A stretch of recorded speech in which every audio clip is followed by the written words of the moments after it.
Baik, Rian. Waduh, ketemu lagi Kang kita. Aduh, kangen. Setelah sekian lama ya. Berapa tahun ya? Tapi kita masih terus aktif Terus di keep in touch ya kita sosial sosial media, media. ya. Terus terakhir kita kerjasama tahun 2016 ya Kang. Ya, Album kelima The Massive. Oh iya, album kelima The Massive ya. Iya. Jadi Kang Noi ini adalah produser The Massive di album 1, 2, 3. 4 kita sempat sama Denny Casmala. Kelima kita balik lagi sama Kang Noi, Kang Capung. Sama Capung. Album ke-6 kita belajar Kang, jadi produser sendiri. Ya, udah waktunya itu. Udah dewasa. Kita belajar, kita banyak belajar dari Kang Noi juga, bagaimana cara memilih lagu yang enak tuh seperti apa. Ini guru saya nih, Kang Noi, pokoknya the best. Kang, baik ya Kang? Alhamdulillah, Rian. Kegiatan selama pandemi kumaha Kang? Wah, pandemi kita sebagai musisi dan sebagai pengusaha Penguasa pengusaha di musik industri ya? tetap berkarya, tetap Ya. menghasilkan sesuatu gitu kan. Jadi pokoknya pandemi itu menurut saya sih seperti kalau kita mau melompat, kita ancang-ancang dulu. Gitu. Misalnya kita udah posisi di 70 untuk melompat ke 100, kita siap dulu ke 50 gitu. Nah, ini saat-saat pandemi itu seperti itu gitu. Jadi pas saat nanti semuanya udah selesai, kita bisa melompat lebih tinggi dari yang sekarang, dari yang sebelumnya. Jadi Gitu. Kang Noi sudah punya ini ya, udah punya ancang-ancang lah ketika Ya, sudah berencana aja Sudah ya. punya Kita menyiapkan, namanya juga manusia, kita berencana, berusaha gitu dan berdoa, cilah. Perjuangan dan doa. Kang, ini Ya. kan Java Jive ini kan termasuk salah satu band yang bisa dibilang solid ya Kang. Maksudnya Ya. secara personil masih Ya. lengkap. Dari album 1 Sampai album kita udah 8 album. 8 Java Jive 8 album dan ada sekitar 5 single gitu. Dan kita pertama album tahun 93 sampai sekarang berarti udah hampir 28 tahun. wow, 28 Dan kita tahun. masih dengan personel yang sama gitu.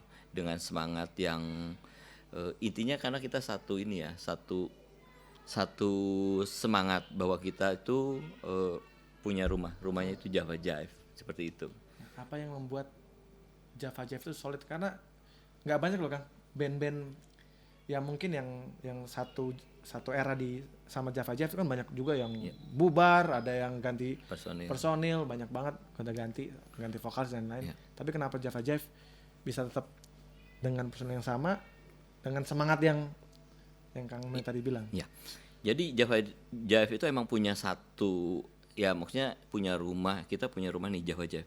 Silakan misalnya Dani mau kemana, Fatur mau solo, Capung nge-produce, sama juga saya bisnis apa gitu kan, semua boleh gitu. Tapi tetap apapun juga rumahnya di Java Jive seperti itu. Nah, dan kita juga sekarang kita punya kafe nih, kopi. Oh iya. Namanya Iya. Ugo Igo. Itu sebenarnya dari You Go I Go. Oke. Dari situ aja udah Java Jive itu seperti apa udah ketahuan gitu kan. Oke. You Go I Go. You Go I Go. Oke. Itu jadi cerita zaman dulu kita. Itu kalau lagi manggung atau lagi tour di luar daerah. Aku mau jalan nih habis manggung gitu kan. You go, I go. You akhirnya go semua bareng-bareng gitu. Jadi itu salah satu cerminan kenapa kita alhamdulillah bisa solid, karena kita punya satu tujuan gitu. Mau kemana lagi gitu kan. Udah nyaman di sini tapi bebas untuk berkarya di mana aja gitu. Tapi Java Jive tuh sempat ada konflik yang berat nggak sih kan waktu dulu? Sering karena kita itu ada 2 vokalis ya, terus terang. Kita ada 2 vokalis yang benar-benar berbeda. Itu mungkin yang bikin itu karena Dani vokalnya itu misalnya tinggi, terus dia juga orangnya itu ya pokoknya kayak bad boy gitulah gitu. Fatur itu di era itu bad boy banget. Bad boy banget, rock and roll banget. Rock and roll. Fatur itu kalem, vokalnya juga dia berbeda sama Dani gitu kan, dari vokal de timbre gitu kan. Terus dari gaya juga beda banget gitu kan. Nah, itu mungkin yang dulu sering jadi ada perpecahan. Di samping itu juga kita itu 6 kepala dengan ide yang berbeda-beda. Jadi kalau misalnya udah di studio itu wah udah berantakan aja gitu. Malah ada dulu pas misalnya kita rekaman misalnya udah masuk gitar nih gitu kan, Tony masuk keyboard, tiba-tiba pas denger ini kayaknya keyboardnya gitu ganti gitar tanpa sepengetahuan pemain keyboard. Pas main keyboard denger loh kok gitu ya kita, dia ganti lagi gitu kan. Nah, terus bass juga gitu, loh kok ini berubah ganti ya gitu. Jadi emang karena dulu pas zaman Java Jive rekaman itu tanpa produser. Jadi kita berenam, bertujuh sama operator bukan produser. Jadi asli semua yang ada di kepala anak-anak itu ditumpahkan semua. Wah, tapi emang jadi hancur berantakan, apalagi album pertama. Tapi nilainya yang lain menurut saya itu kelebihannya itu adalah energinya. Energinya itu nggak bisa dibeli di album manapun juga. Itu album 1 ya. Album 2 masih lumayan gitu. Jadi benar-benar karena spiritnya, karena semangatnya itu tertumpah di sana, dan itu menurut saya sih susah untuk ngulang seperti itu lagi gitu. Itu album pertama itu yang tanpa produser itu album pertama atau album pertama, album kedua, semua album kita berenam gitu. Nggak ada, cuman emang kita punya misalnya secara teknikal itu Capung yang paling mengerti sound system, alat-alat gitu kan untuk recording. Jadi dia yang bertanggung jawab untuk itu. Terus kalau misalnya ide, semua punya ide. Biasanya kalau misalnya saya atau Capung ataupun Dani atau Fatur, Edwin, Tony datang ke studio dengan ide lagu gitu kan. Biasanya konsepnya bawa konsep, pas di studio jamming seperti itu. Berarti saat itu sama label hanya paling ENR ya? Misalnya ya, ENR. Berhubungan sama ENR-nya aja ya? Dan ENR-nya juga langsung dengan Ibu Acin dulu. Acin. Gitu jadi kan. Saat memilih lagu-lagu mana yang masuk di album ya paling Bu Acin yang ngasih masukan. Ngasih masukan. Dan ini lagunya yang hits yang ini nih. Ya, seperti itu. Jadi ngasih masukan ini lagunya, terus pas udah jadi yang milih hits juga dari label gitu. Dari Bu Acin langsung ini lagu hitsnya ini ya, kita tinggal ngikutin karena kan itu lebih Ibu Acin lebih jago lah dibanding kita untuk pemilihan lagu gitu. Kita bikin, cuman kita emang kadang ada juga misalnya ini kurang ini revisi ya gitu. Ada juga sih. Masih ada ya? Ada seperti itu. Jadi nggak cuma The Massive ya kayaknya? Apa? Nggak, kita tetap gitu kan. Karena gimana pun juga kita ada di label gitu kan. Seperti itu. Nah, ketika bisa dibilang Java Jive termasuk band yang happening juga di eranya ya. Soalnya aku pun waktu kecil juga dengerin lagu-lagunya Java Jive gitu. Ya kayak lagu lanjut cepat berubah. Permataku itu salah satu lagu yang aku suka juga. Terus Gadis Malam suka. Gadis Malam suka. Gadis Malamnya apa lagunya? Lagunya. Oh gadis malam berjalan pelan. Itu Rian suka Gadis Malam. Suka Gadis Malam. Tapi Jive. Lagu. Bukan yang lain ya. Terus Gadis Malam, terus ada lagu yang banyak banget ya kayaknya. Gadis Malam, Gerangan Cinta. Inikah Gerangan Cinta. Waduh, terus Gang. Kita Java Jive pernah manggung bukan manggung ya, pernah satu acara Rian ikut nyanyi, jadi beda lagunya. Jadi keren, tambah keren. Ada lagi yang bentar. Kalau tiba-tiba gini malah lupa gue. Sering banget. Banyak sih hitsnya. Permataku, Buah Hati, Beri Kami Cinta, Menikah, terus Sisa Semalam itu juga enak banget. Dalam sisa semalam bersamamu. Itu tentang apa ya? Ntar. Itu panjang. Sisa Semalam, terus Sisa Semalam. Kau Yang Terindah. Itu lagu pertama kita, itu yang membawa kita naik ke permukaan. Setiap saat, setiap waktu ku ingat dirimu. Lagunya nggak ada yang nggak enak. Tapi Rian nyanyi tuh beda ya. Enak semua. Jadi enak semua. Tapi emang lagunya juga enak kan. Iya. Nah, itu kan di era itu Java Jive booming lagu-lagunya, dan di manapun juga diputar di radio, di zamannya MTV kan? Iya, MTV ya. Zaman dulu tuh selalu ada. Apalagi kalau yang di TVRI itu apa? Aneka Karya Safari belum ya? Maksudnya album minggu enggak, dulu tuh Clear Top 10 ya? Ya, Clear Top 10 udah ada. Ya terus, era itulah. Terus kenapa pada akhirnya Kang Noi setelah sukses bersama Java Jive memilih untuk menjadi music producer dan menemukan talenta-talenta baru seperti saat itu ya, ada Peter Pan, ada Leto, ada Niji, sampai The Massive pun juga salah satu yang menemukan adalah Kang Noi juga gitu. Apa yang membuat Kang Noy memilih menjadi music producer saat itu? Oke, balik lagi. Jadi saya tuh dulu juga jadi pemusik itu sebenarnya datang dari diri sendiri gitu kan. Saya tuh penggemar Duran-Duran tahun 80 lagi SMP. Nah, Duran-Duran. ini saya nggak tahu kenapa, ini mungkin jodoh ya. Saya Aku- penggemar berat Duran-Duran dan Rian saat ini wah berat banget. Saya penggemar berat. Jadi zaman SMP kenapa Ini saya nggak pengen disetting loh. Ini bener-bener. Iya. Saya pengen tiba-tiba pengen pakai ini. Dan Ternyata Kang Noy adalah penggemar berat. penggemar Duran-Duran. berat, dan Duran-Duran itu yang membuat saya jadi pemain musik. Oke. Menjadi saya produser juga gitu kan. Jadi dulu lagi SMP saya penggemar Duran-Duran. Di pikiran saya dulu pas lagi SMP, saya kan di kota kecil di Ciamis. Terus saya mau pindah ke Bandung, dalam pikiran saya bukan untuk sekolah. Orang tua sih nyuruh untuk sekolah karena di Bandung nanti kuliah ke ITB atau apa seperti itu. Tapi di pikiran saya tuh main jadi musik. Jadi beda. Orang tua dengan saya tuh beda. Nah, Duran-Duran itu salah satu yang mengilhami saya jadi musik. Nah, dulu pas lagi saya tuh selalu bertanya di dalam hati. Di dalam hati saya tuh kalau ditanya, kamu nanti udah gede jadi jadi musisi gitu kan. Musisinya pengen terkenal kayak Duran-Duran sedunia gitu kan. Tapi pikir-pikir jangan terlalu sedunia, terlalu muluk. Udahlah se-Indonesia aja gitu. Di dalam pikiran Ya, itu itu dulu umur SMP. SMP ya? SMP umur 14 tahun 14 gitu. tahun, oke. Nah, terus habis itu saya ke Bandung. Di pikiran saya musik. Akhirnya saya bikin band. Saya bareng Edwin bikin band Java Jive gitu kan. Gitu. Setelah jadi bikin band dia tahu ceritanya Java Jive lumayan. Terus tadi kenapa jadi produser? Itu ada ceritanya juga. Ditanya sama ibu mertua gitu pas usia 28 lah gitu. Nanti umur 30 mau ngeband terus katanya gitu. Orang tuh mungkin mertua itu musisi itu kan ada naik turunnya gitu. Kalau misalnya udah berapa album ada turun gitu. Terus saya bilang, saya mau jadi produser. Apaan tuh produser?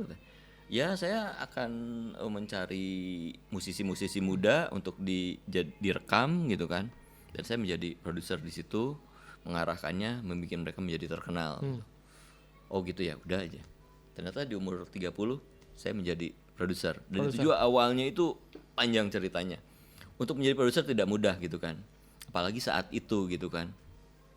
Saya itu awal mulanya Java Jive turun tahun 2000. Java Jive turun udah album 4 turun, terus mau ngapain terus saya ingat Turun tuh cerita. maksudnya Secara grafik udah mulai menurun. oke, Jadi secara penjualan lah ya. secara penjualan, Oke. secara popularitas juga ada band baru gitu kan. Oke, oke. Jadi agak turun dibanding band-band seangkatan kita dulu gitu kan.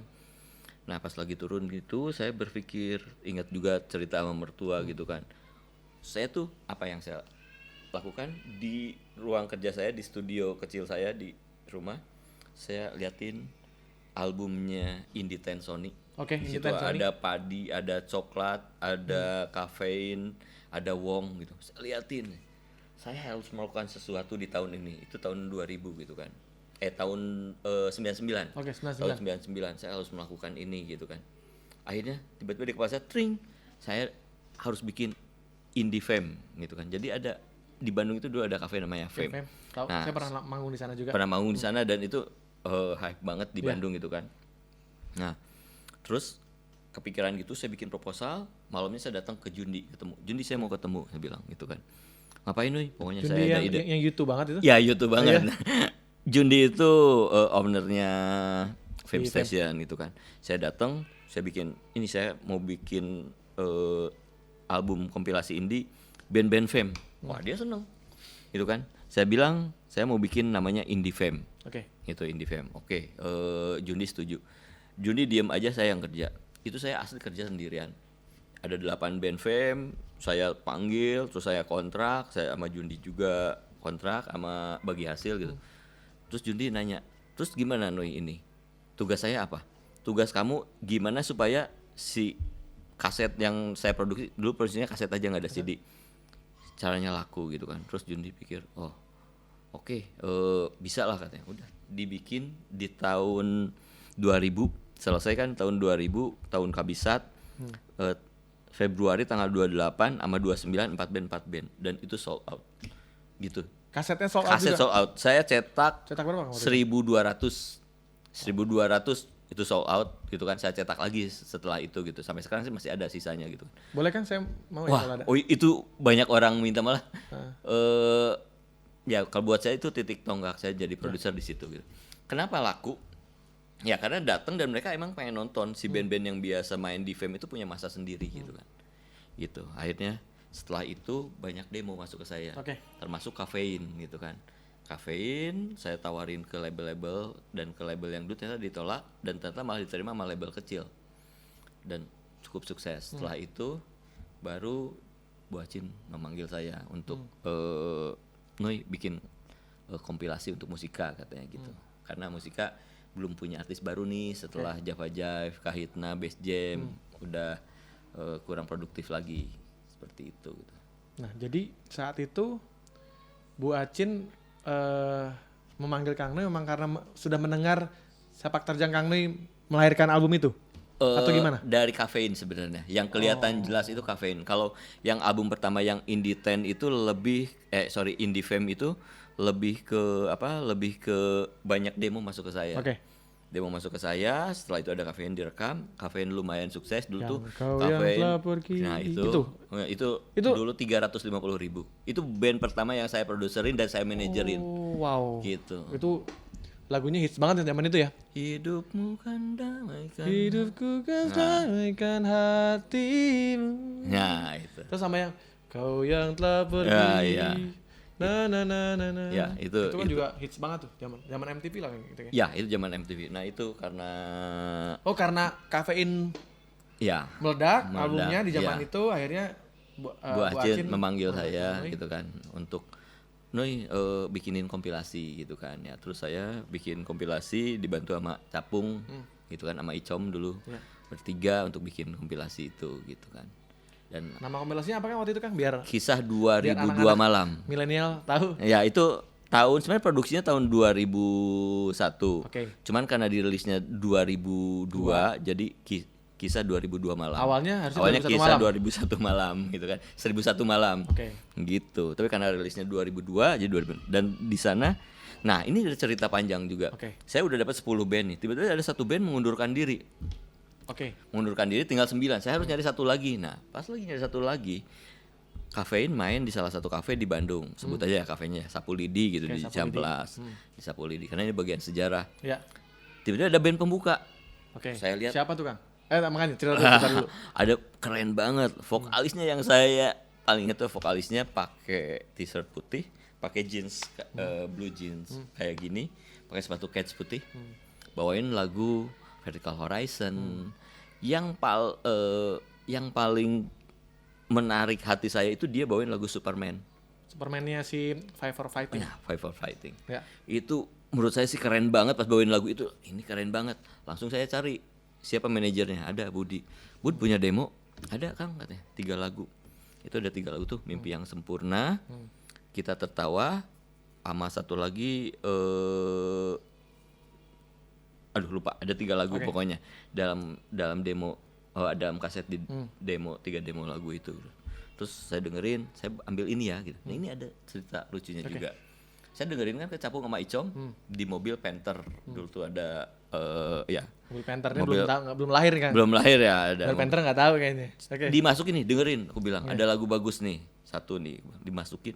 Tiba-tiba pas dimasukin si kasetnya itu loncat dari playernya, wing gitu kan. Loh kok gini, aku bilang belum pernah. Biasanya kaset dimasukin seperti itu gitu. Itu demonya yang 3 lagu itu. Aku nanya ke Capung, Pung, gimana ini? Wah, ini tanda-tandanya gitu kan. Itu nggak tahu sih.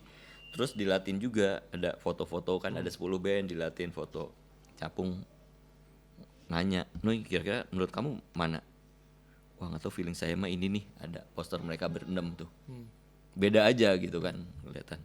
Posternya ada sih di rumah, saya nggak dibawa. Itu.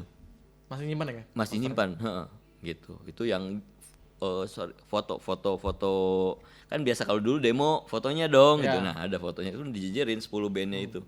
Wah, ini nih gitu kan. Seperti itu. Itu begitu Rian ceritanya, sampai setelah itu ternyata Mimpi yang Sempurna sukses. Bu Acin udah Noi kerjain lagi gitu kan. Albumnya dulu yang Sahabat kan, single pertama sukses. Nah, yang kedua. Ini nama bandnya apa Kang? Kan dari tadi Kang belum nyebutin nama bandnya. Peter Pan. Oh, Peter Pan. Ya kisah 2000 malam mimpi yang Jadi sempurna siapa lagi emang itu. bener-bener waktu itu Kang Noy melihat Peter Pan manggung sebagai openingnya Openingnya Kafein. Ya. Dan Kang Noy langsung ngajak mereka untuk Saya minta demonya Minta demonya didengerin. Kebetulan saya lagi bikin kompilasi dan kurang satu band lagi. Dan gitu.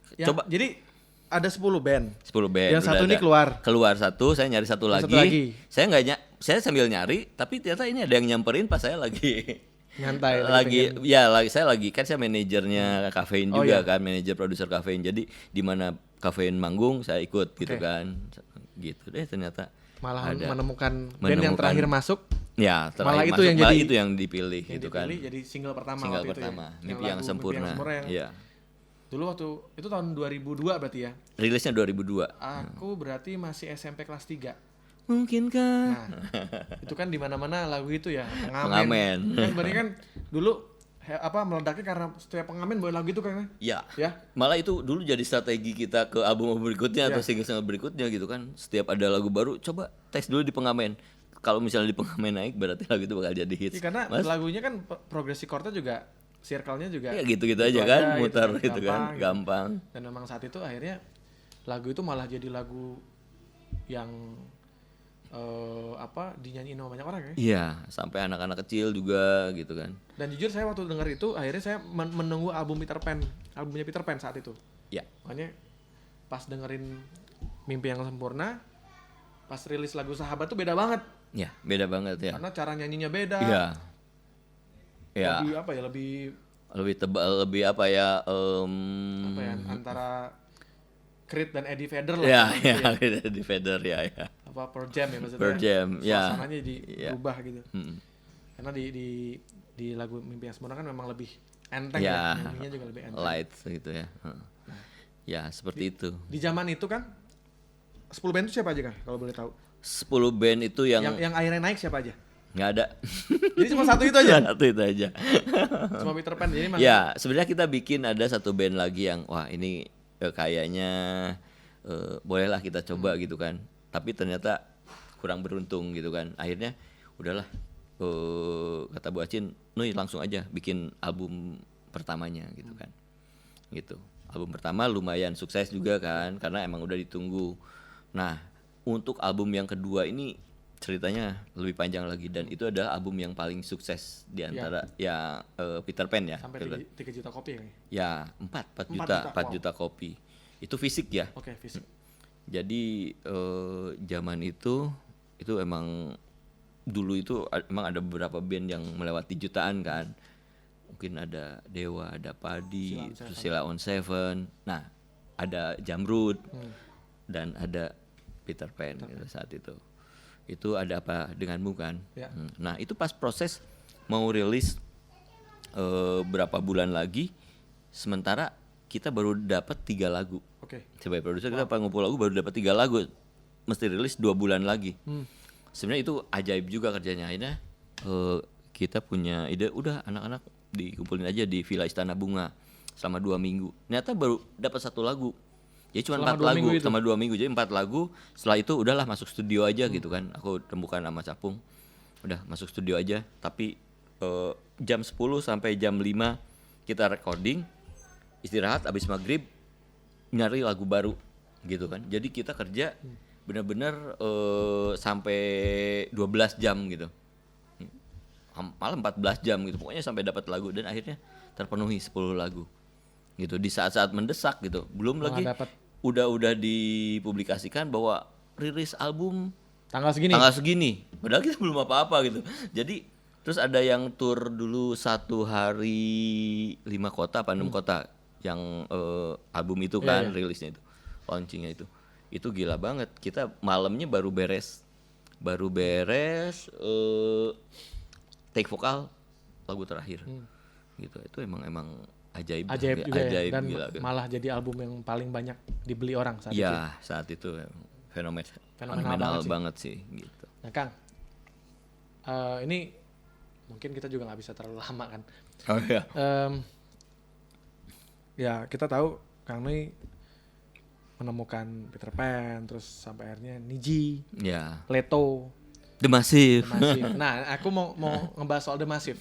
Karena kan aku juga nggak tahu sampai saat ini, aku nggak pernah ngobrol sepanjang ini sama Kang Noi. Dulu kan kita ikut festival kan. Ya. Emerald Wanted saat itu.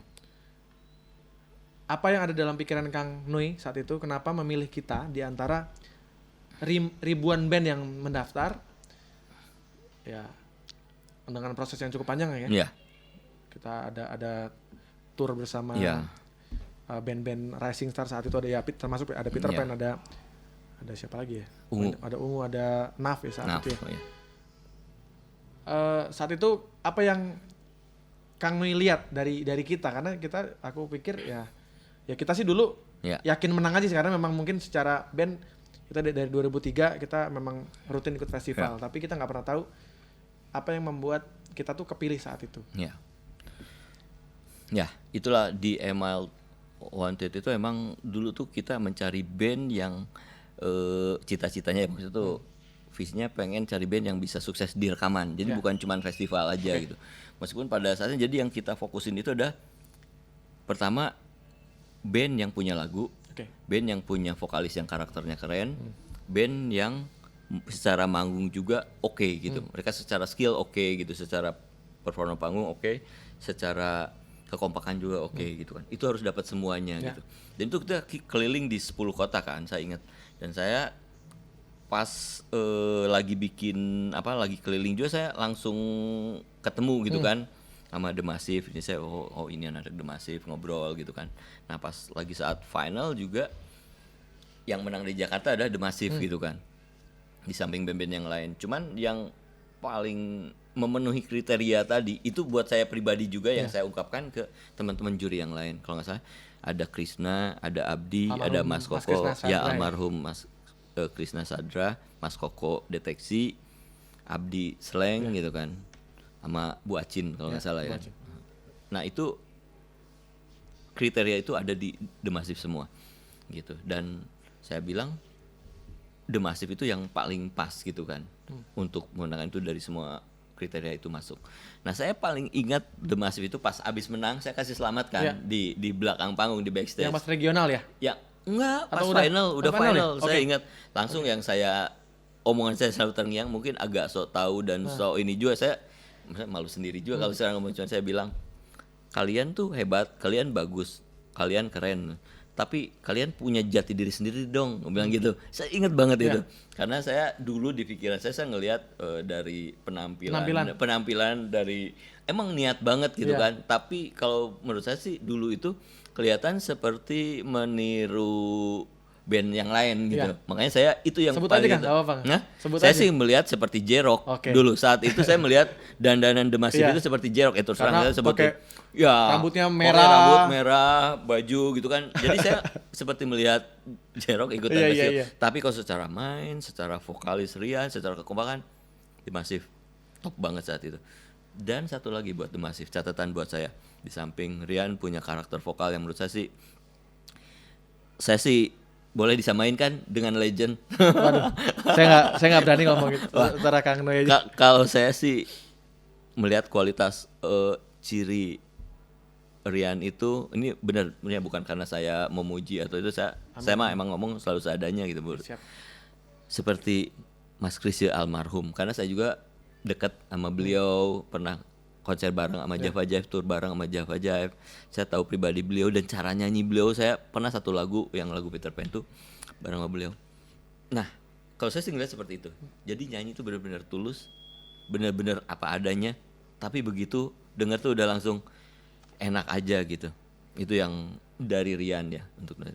Untuk pemain musisi teman-teman di The Massive, mereka kan pas saya sebagai juri saat itu manggung seperti festival ya. Mereka melihatkan skill di panggung, kekompakan, sound segala macam tuh udah oke banget. Tapi ketika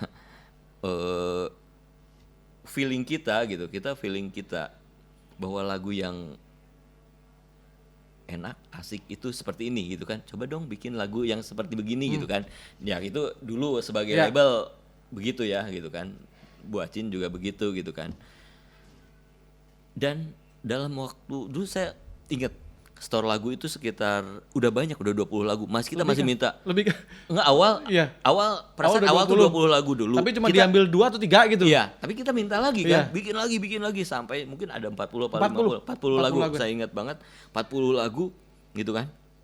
Dan akhirnya kita pilih dijadiin dalam satu album. Ternyata ini bukan masalah ini ya.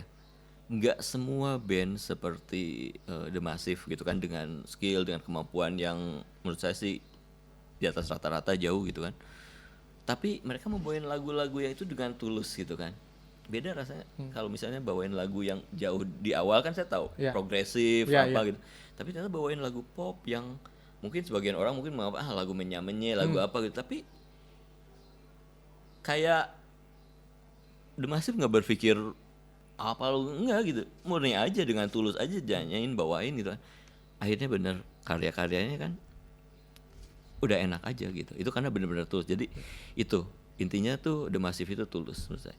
Setiap band yang saya produserin dulu juga emang punya kelebihan masing-masing gitu kan. Ya Peter Pan, Noah, Niji, Leto, Vieira, semua Geisha punya kelebihan gitu kan. Buat saya The Massive itu kelebihannya, tulus. Oke Kang, Kang No ini kan punya feeling, punya apa ya, punya naluri memilih naluri lagu. Binatang. naluri lelaki. Lagunya Samson. Memilih lagu, terus memilih band ini yang kayaknya bisa jadi sesuatu band ini. Nah, kalau Kang No itu kalau milih talenta yang Kang No lihat itu apa sih Kang? Sebagai seorang produser yang mungkin ya Kang No kan bisa dibilang banyak juga terlibat dalam proses pembuatan album, band-band jutaan kopi, lagu-lagu yang hits. Nah, apa yang menjadi rahasianya Kang No? Tipsnya? Ya, sebenarnya itu susah juga kan, sebenarnya itu. Tips dan rahasia. Ya, sebenarnya itu pada akhirnya kerja semua orang ya, bukan saya sendiri. Cuman mungkin kalau saya di awal dan saya punya perasaan, misalnya saya mendengarkan lagu, wah ini kayaknya lagunya tiba-tiba saya pernah mendengar di suatu saat gitu, kayak deja vu gitu untuk lagu gitu kan. Kayaknya dan biasanya lagu seperti itu jadi hits gitu kan. Meskipun ini agak abstrak ya gitu kan. Kalau vokal, saya concern juga ke karakter vokalis ya. Vokal harus punya karakter yang unik, berbeda dengan yang udah ada gitu kan. Gitu untuk vokal. Untuk band juga mereka harus selain punya skill, mereka harus punya perform, harus punya, bukan masalah ganteng atau enggak, tapi masalah kepercayaan diri, keasikan dilihat. Itu menurut saya sih berbagai faktor yang ada dalam penilaian saya gitu. Tapi selebihnya itu pasti kerja tim kan. Di situ ada tim produksi, ada tim marketing, tim promosi dan label semuanya sih gitu. Tapi yang paling penting itu apa sih Kang kalau untuk menjadi seorang musisi atau band?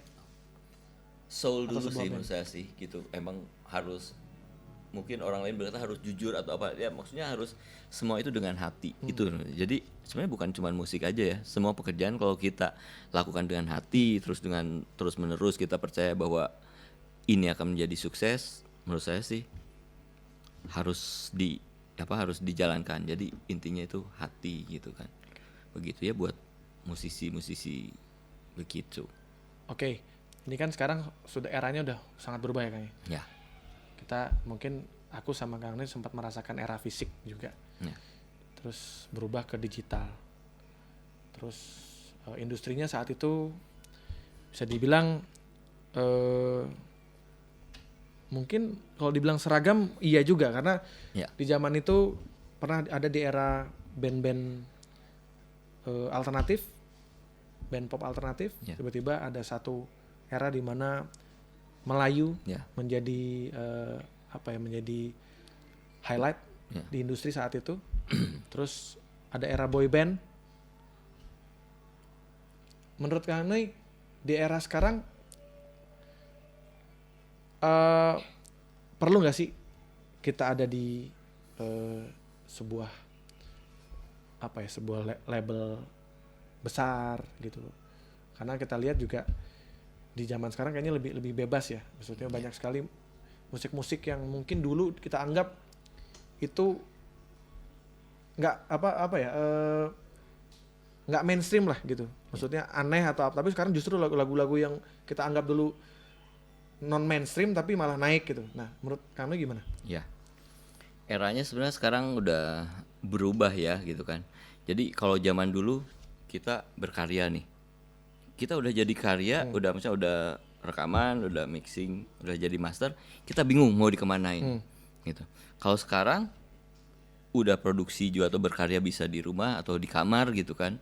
Setelah itu untuk memasarkan juga kita udah sosial media, ada YouTube gitu kan. Jadi semuanya udah serba mudah gitu kan. Jadi intinya kalau musisi atau berkarya aja gitu kan gitu. Dulu tuh buat kita tuh susah untuk memperkenalkan gimana nih ini karya saya. Kalau sekarang tuh udah gampang semua gitu kan. Jadi menurut saya sih tidak, sekarang justru ya saya ngelihat seperti itu. Mungkin label juga sekarang melihat gitu kan, mencari gitu. Mencari, kalau mencari yang masih nol harus ngedevelop dulu dan itu perlu cost yang lumayan gitu kan. Tapi kalaupun misalnya mengambil yang udah punya masa, udah punya banyak followers atau subscribers gitu kan, mereka pengen sendiri gitu. Jadi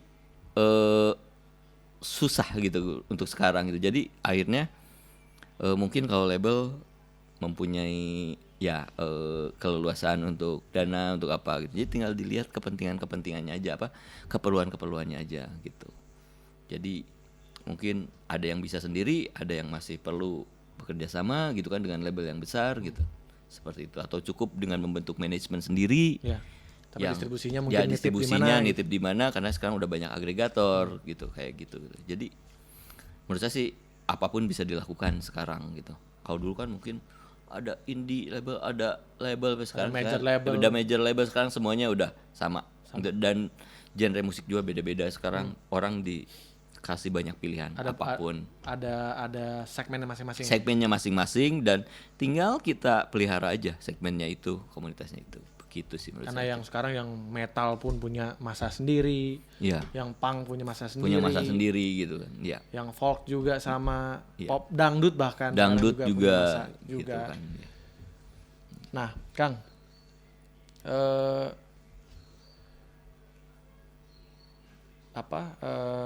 kan kita tahu sekarang udah istilahnya kan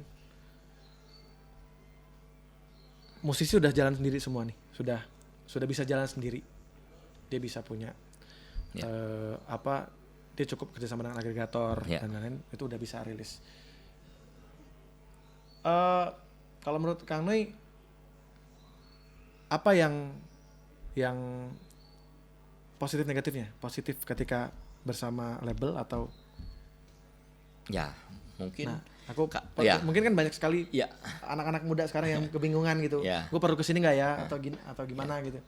Kalau buat musisi yang perlu banyak kebebasan untuk berkarya ataupun untuk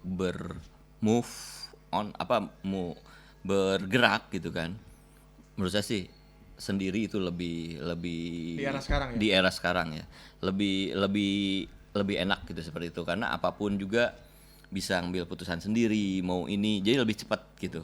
Kalau misalnya ada label atau ada company besar itu, emang kita kan namanya juga bekerja sama, gimana pun juga kita harus saling membagi gitu kan, saling membagi dari ide, dari keputusan, dari segala macam gitu kan. Dan mungkin malah karena label yang punya master atau punya kuasa, jadi lebih secara ini kebebasannya harus berbagi aja gitu. Intinya begitu. Tergantung kebutuhan kalian ya. Tergantung kebutuhan. Karena kalau dengan label kan mungkin dari segi materi atau dari segi dana kan udah lebih tenang lah gitu kan. Kalau sendiri kan itu kita ada perjuangan begitu. Jadi tinggal gimana dari si musisinya aja dan genre musiknya mau kemana gitu. Ya. Seperti itu. Yang pasti kalau misalnya di label kan kita juga ada kompromi ya, maksudnya pasti ada kompromi. Ada kompromi, kita harus menyesuaikan dengan yang punya yang punya dana dengan eksekutif produser seperti itu ya. Jadi ya tergantung kita pengennya mau gimana kan sebenarnya kan. Ya, seperti itulah gitu kan. Oke. Nah, ini tadi aku udah sempat melempar pertanyaan. Tapi ini gimana? Tapi ini cinta kecil sekali nih. Oke, ini ada pertanyaan dari Hendrik _Capo atau Kapung atau ini. Apa yang dilihat pertama kali untuk memproduce satu band dan bagaimana cara mengarahkan suatu lagu bisa mempunyai kualitas? Satu lagi, band apa yang paling mudah untuk diproduce dan paling susah untuk diproduce? Karena banyak perdebatan tentang komposisi. Nah, ini. Pertanyaannya susah ya. Susah Itu ya? buat Rian pertanyaannya? Enggak, Buat saya. Betul. Apa tadi pertanyaannya? Apa yang dilihat pertama kali untuk memproduce satu band dan bagaimana cara mengarahkan suatu lagu bisa mempunyai kualitas? Satu lagi, band apa yang paling mudah untuk diproduce dan paling susah untuk diproduce?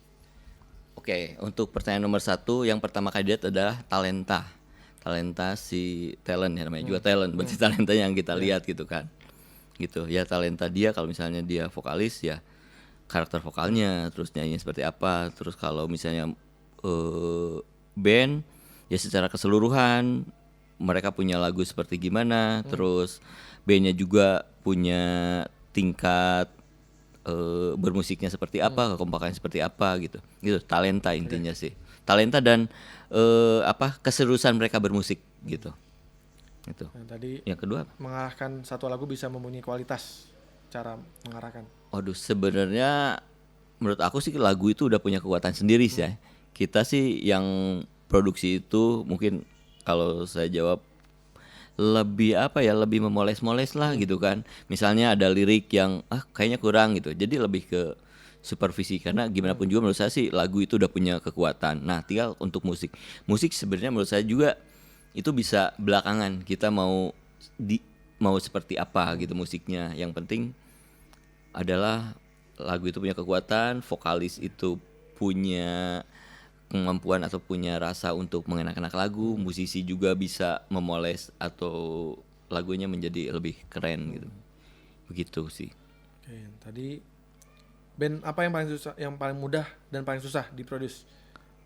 Wah, paling mudah, paling susah. Semuanya susah. Jadi gitu ya? menurut saya pengalaman kalau misalnya bandnya mudah diatur malah nggak sukses. Gitu ya? Jadi band itu kelihatan harus punya idealisme. Karena band yang punya idealisme itu band yang bagus menurut saya sih. Dan berarti kalau kita ketemu dengan band yang yang idealismenya tinggi, berarti kita ketemu band yang bagus. Saya bersyukur gitu. Ketika saya mulai, wah ini udah mulai susah nih kerjanya, tambah susah, ini bandnya pasti tambah semakin keren gitu. Kalau misalnya yang nurut-nurut aja malah itu biasanya malah biasanya biasa-biasa aja gitu. Karena sebenarnya datangnya gimana pun juga, yang tadi saya juga udah diskusi sama Rian. Sebenarnya musisi itu harus datang dari musisi. Kita tuh sebagai produser, sebagai mungkin perannya cuman 10% terus terang. Kecuali kalau kita mau ngolah dengan gaya kita, dengan ego misalnya, kalau dengan ego, wah ini musik gua tuh seperti ini gitu kan, jadinya seperti gitu. Tapi akhirnya nggak jadi apa-apa juga gitu. Intinya seperti itu sih kalau buat saya. Jadi semuanya susah kayaknya. Semuanya susah, nggak ada yang gampang. Semua band yang pernah saya handle, ada sih beberapa, ya itu yang nurut-nurut aja ya akhirnya nggak sukses. Iya. Karena dia nggak tahu mau ngapain Kang ya. Iya, karena mau ngapain gitu. Oke, ini ada pertanyaan dari Haikal Kasah. Band yang paling untung diproduseri apaan Om Noi? Band paling untung, semua beruntung menurut saya. Alhamdulillah gitu kan, mereka bisa punya karya dan karya mereka diterima sama masyarakat gitu. Menurut saya sih semua. Berarti kan kalau misalnya itu jadi ada royalti produser juga kan ya? Oh, secara ada, Ya. ada, dan itu sampai sekarang saya dari kebanyakan saya kan sama musika gitu kan, saya masih dapat royalti dari sekarang dan itu open dan saya merasakan berterima kasih sekali gitu. Sampai sekarang saya masih dapat gitu kan, alhamdulillah. Ini malah Mas Ariel langsung malah komen, koleksi PH makin menipis. Tahu aja dia di belakang ada PH. Oh, dia lihat itu, fokusnya ke situ ya. Iya. Pada kemana Rian emang? Sebenarnya ya memang segitu dari dulu, cuma gitu. Mungkin Mas Lasso kan lebih banyak dia mau nyumbang kali, mau nambah. Mungkin mau ngasih Mau ngasih kali ya. Nah ada Robbie Geisha bilang legend katanya. Wah itu Robby dengan Geisha juga saya banyak pengalamannya Bi. Dari Jakarta ke Bandung jadi supir. Oh iya siapa Kang? Robby. Oh iya. Karena saya ngantuk. Wah ini demi rekaman ya Kang? Demi rekaman, habis rekaman. Nah di antara band-band yang kan kita tahu yang apa nggak ada yang gampang. Ya. Nah yang paling unik yang pernah Kang Noi ingat apa Kang? Saat produksi saat apapun lah. Ya saat bekerja sama dengan saat proses rekaman. Apa yang Kang Noi ingat hal-hal yang aneh-anehnya para Ya. musisi. Ya si Boril sih gitu kan. Itu tuh unik banget gitu kan. Misalnya dia take vokal jam 10 pagi. Oke. Datangnya jam 10 malam. Habis itu jam 10 malam dia akhirnya tuh masih bawa buku-buku gini nenteng. Terus udah siap nyanyi. Ntar Kang ini dulu ya katanya dia. Sampai subuh belum jadi juga, baru nambah liriknya paling cuma nambah 10% gitu. Habis itu bingung gitu kan. Ya udah kita tidur aja dulu, nanti sore lagi ya gitu kan sore. Pas udah sore datang lagi gitu, Kang. Kayaknya kita ke Jogja aja ya. Ke Jogja, ayo gitu kan. Jadi gitu. Itu yang paling jadi gak gampang nulis lirik buat dia gitu kan. Kan saya tahu kan Rian juga sempat bikinin lirik ya di itu di Noah ya. Ya seperti itulah gitu. Itu sih yang saya selebihnya ya sama The Massive juga saya pernah apa ya yang kalau sama The Massive ya saya tuh palingnya tuh diskusinya gitu. Diskusi sama Rian sama anak-anak yang lain itu cool, kalem, tenang gitu kan. Biasanya cool, kalem, tenang gitu ngantuk atau nggak jadi apa, tapi ini jadi sesuatu gitu.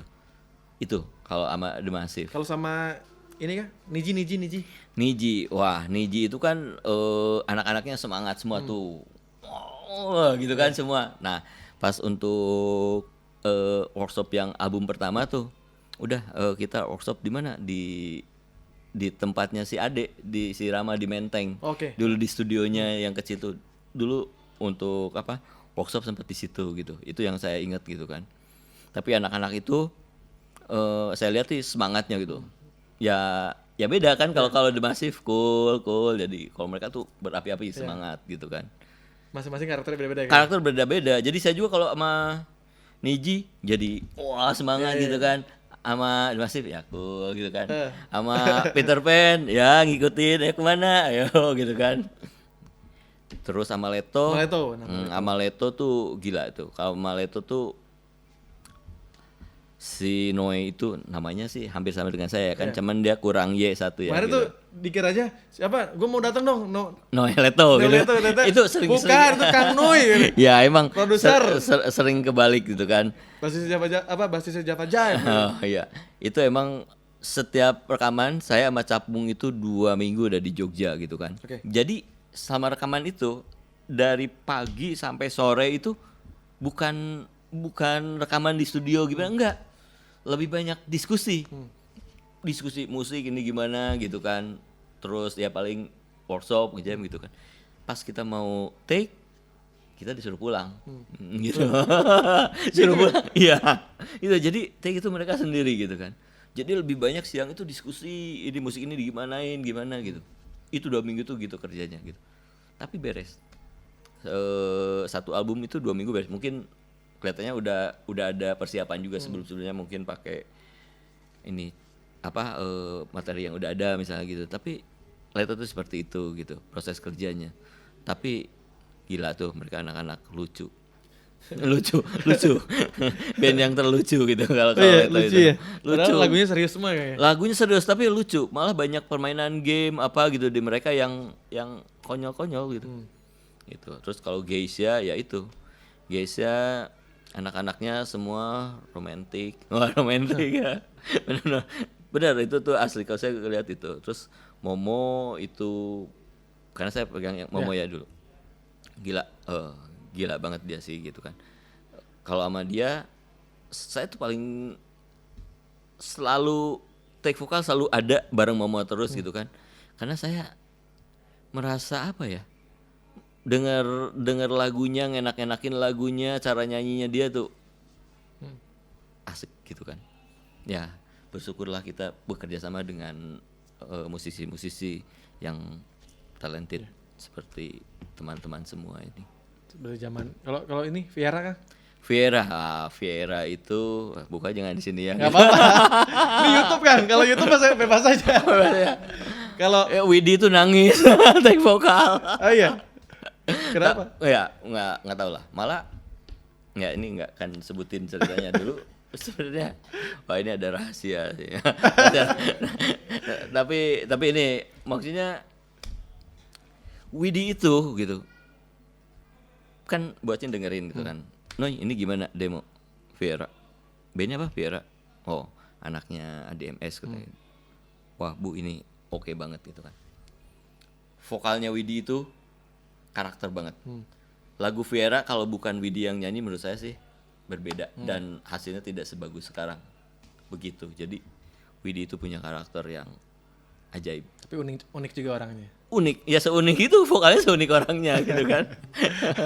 Lucu lah, drummernya lucu, gitarisnya lucu, Kevin lucu gitu kan. Karena dulu pas rekaman mereka masih muda-muda banget gitu kan. Gitulah, seru lah pokoknya. Jadi saya juga berasa muda terus. Gitu. Wah, ini banyak ya, mungkin nggak diungkap semua, tapi paling tidak. Wah, kalau diungkap ini Motley Crue kalah. Iya.